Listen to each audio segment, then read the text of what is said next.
This is EE3450 Lab 10 ultrasonic sensor to continuously measure distance.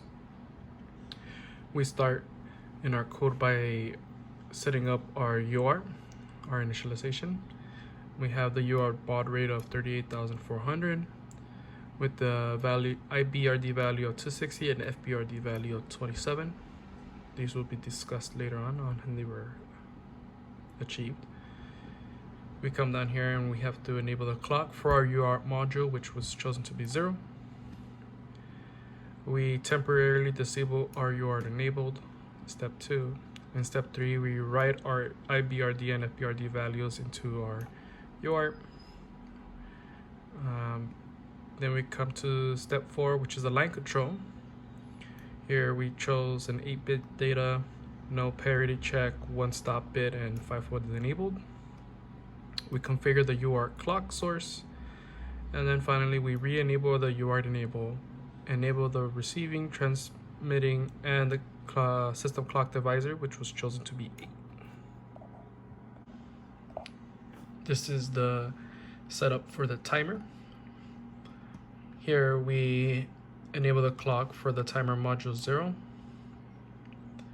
and then we temporarily disable timer A enabled. Here we configure the timer and we split it into two 16-bit timers. We configure the modes, which is countdown, mode capture, and capture mode edge time. Step 5, we configure what kind of capture you want, rising edge, falling edge, or both edges, and right here is both edges. We configure the load to be 0x FFFF. We set the prescaler to 0x FF, and then we re-enable the timer A enabled. For the GPIO initialization, the 2 ports that we'll be using on the TIVA board is going to be port A and port L, so we have to enable the clock to those 2 ports.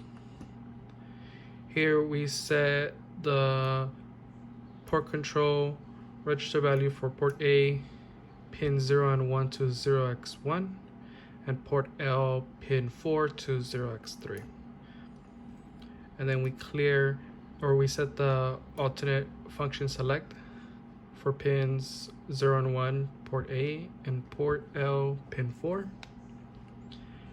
Next we set the output direction for port L pin 5, and we did digitally enable both ports and other pins.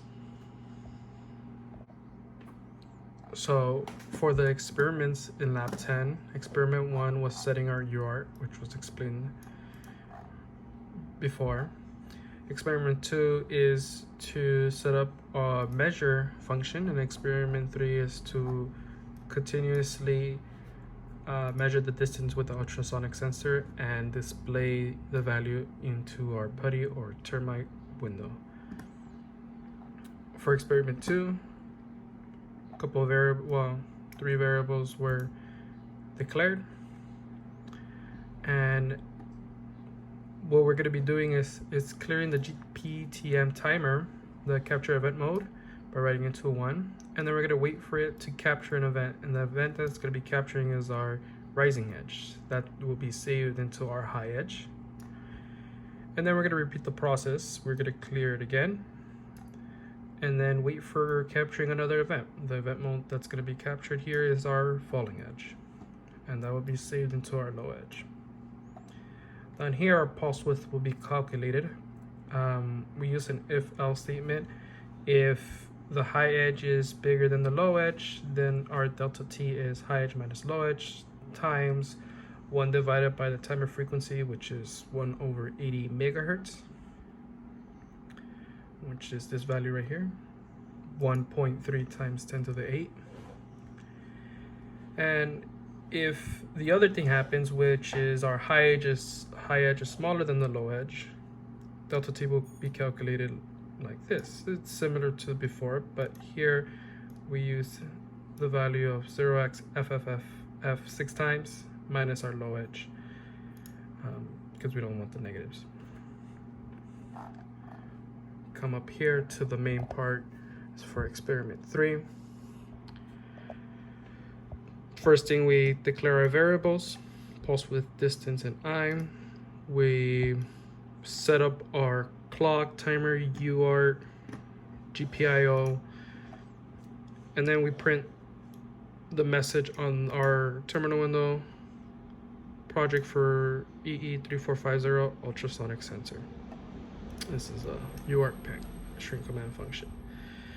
Within our while loop, what we're going to be doing is setting our trig pin to low, waiting for 500 milliseconds, setting it to high, waiting 10 nanoseconds, and setting it back to low.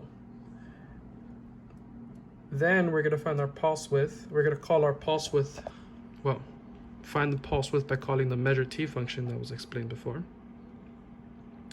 and calculate the distance from that is measuring, which the formula is the pulse width times the speed of sound, which this is it within centimeters per second, and then we're going to divide everything by 2. That will give us the distance, and we would print it out right here, the width, and the pulse width and the distance on our terminal window. This is the calculations for Lab10, the ultrasonic sensor. As mentioned before, the baud rate for the UART was going to be 38,400. The frequency of the system clock was 80 megahertz, and the UART divisor used was 8. So we found the frequency of the UART clock to be 80 megahertz divided by 8, which is 10 megahertz. Our BRD was found to be, it can be found by dividing our frequency of the UART clock by the baud rate, which is right here, and the value was 260.416.